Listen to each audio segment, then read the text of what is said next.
Вот уже пару десятков лет жители улицы Асланзе, села Баслата Сухумского района, остаются один на один со своими проблемами. Плохое состояние дорог, перебои с электричеством, отсутствие водопровода – все эти проблемы, с которыми, казалось бы, не должны сталкиваться люди в 21 веке, являются неотъемлемой частью жизни жителей. Жители улицы, носящие имя героя Абхазии, кавалера ордена Леона Денуара Асланзе, а это более 80 семей, пытаются решить проблему самостоятельно, но пока безрезультатно. Можно делать, но надо внимание чуть-чуть. И если можно, конечно, вот эти столбы меняются, электричество. Мы там 12 дворов живем, мы родниковая вода, мы деревню считаем, подъем надо. Ну, водой плохо, конечно, вот люди живут, это же здесь почти город был, я местный житель. 75 лет живу, здесь такого не было. Состояние электрических столбов, мягко говоря, оставляет желать лучшего. Усилиями местных жителей несколько столбов были заменены, но линии электропередачи так и не были проведены.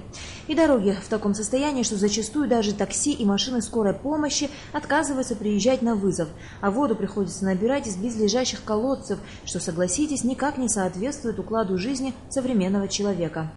Живем уже 23 года здесь. Пьем болотную воду. Болотную, вы понимаете, что такое болото? Воды здесь не было, раньше света не было, но сейчас светом, слава богу, ничего.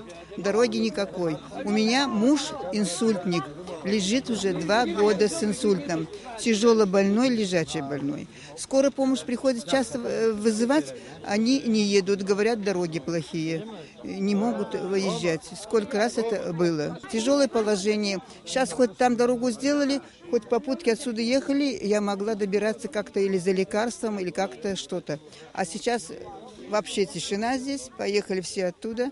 И, положение, конечно, не важно.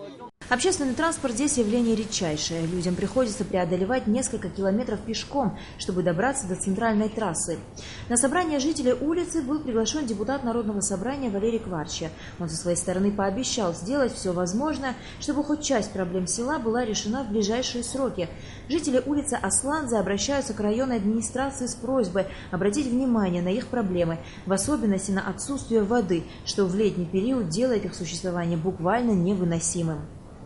На Алакове Михаил Братухин, Абхазское телевидение.